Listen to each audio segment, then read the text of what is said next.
Greetings and best regards goes to Tanzania. Tanaka, I'd like to say shout out to you, my brother. Thanks for everything. And also all the colleagues here present. My name is Tobian.the.speaker, born by the will of leading and by the duty of speaking. I'm so grateful to the words that were shared by Banshi, my sister. I think there was a time I was so young and I was debating against Banshi, and she was happy with all your girls. She was deadly actually. But it is because of all those battles that we are now here. So without battles, you'll never grow. Go and hunt for battles. This is what I'm going to talk about today.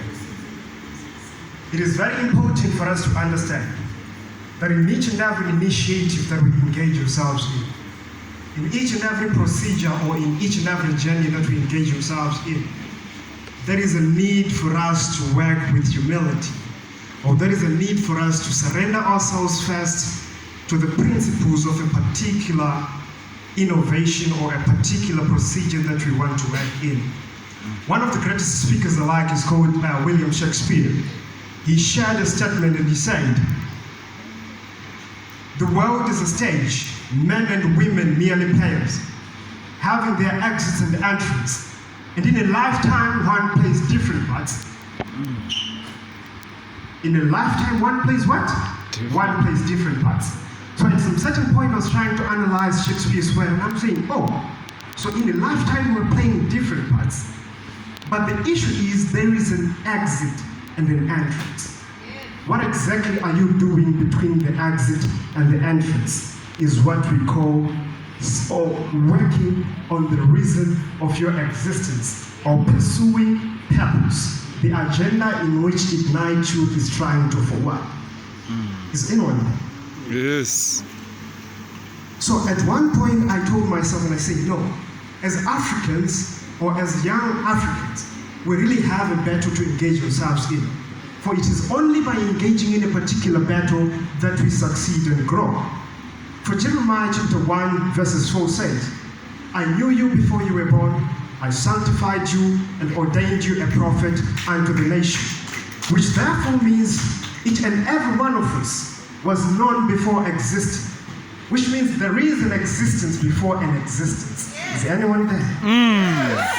So if you existed before an existence, your role now is to make sure that you connect the former existence and the present existence. And when we talk of ourselves as the Generation Z, the people born from 1996 or 1995 to 2010 and beyond, we are a generation which is supposed to bring change. But how do we bring change? And what exactly is the essence of change in our generation? Those who talk of the future, they say, a future is a product of the past, influenced by the present. Which therefore means, if we are to bridge a gap between the past and the future, there is a need for us to act in between. And the act we are forwarding in between is what we call change. For things of the past will never be the same with things of the future. But there is a need for us to engage. Socially, that's number one. Politically, that's number two. Economically, that's number three. But how do we engage? That's the question. I'm a human rights activist. I also participate in policy making and all. I've seen this hooliganism attitude being presented by youths, whereby when they engage in political issues, they just engage for the sake of engaging. But who are you engaging? Okay, first of all, who are you? That's the question. If you are fighting a battle, why are you fighting a battle? You know, back then we used to have countries fighting against each other. Germany will always say Germany will never surrender. Their experiences or their particular identity that they say to themselves, no, just because of us, we never surrender. So when Germany is forwarding itself into a particular battle, they are getting there with a particular idea or a particular ideology to forward and to make sure that the world knows them through that idea. What am I saying? There is a story which I read. It was a story of hunters. So there were three hunters. I'll just say this and then I sit down. One of the hunters said, no, I'm going to hunt, but I only want to go back home with eagles. And the other one said, no, I'm also a hunter, But when I'm going into the jungle, I want to come back home with lions. And the other one is saying, no, I'm also a hunter. But when I'm going into the jungles, I want to come back with rabbits. So here we have a hunting ground. Here we have hunters. I want you to listen very carefully. We have what? A hunting ground, and we have hunters. And we have subjects to be hunted. You understand? Yes. As the Generation Z, or as youth of today, we are hunters. But there is a need for us to decipher a hunting ground. That's number one.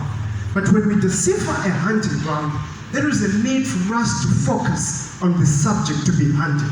How do you focus on the subject to be hunted? You scrutinize your ability with regards to the subject that you think is there to be hunted. You can never hunt a lion when you do not have a weapon. You can hunt a rabbit, but only if you have a dog to help you do that. You understand? So as we go to hunt economically, as we go to hunt politically, and as we go to hunt socially, only for us to gain this development in which you're always lamenting for. These three hunters went to the jungle, and when they hunted with regards to what they have. So there are three things to consider. What is your ability? What is the reason of your existence? As you forward yourself or as you scout a hunting ground. And when you get into the hunting ground, what exactly is supposed to be hunted? If I choose this according to my nature, am I going to do that? I started public speaking way back. It's because I realized that I'm a hunting speaker. You understand? I realized this is my mission. This is my purpose. This is why I'm here. Why are you here? We have hunters within the social sector. We have hunters within the political sector. But at the end of the day, it's for us to bring something back home. That's the main agenda.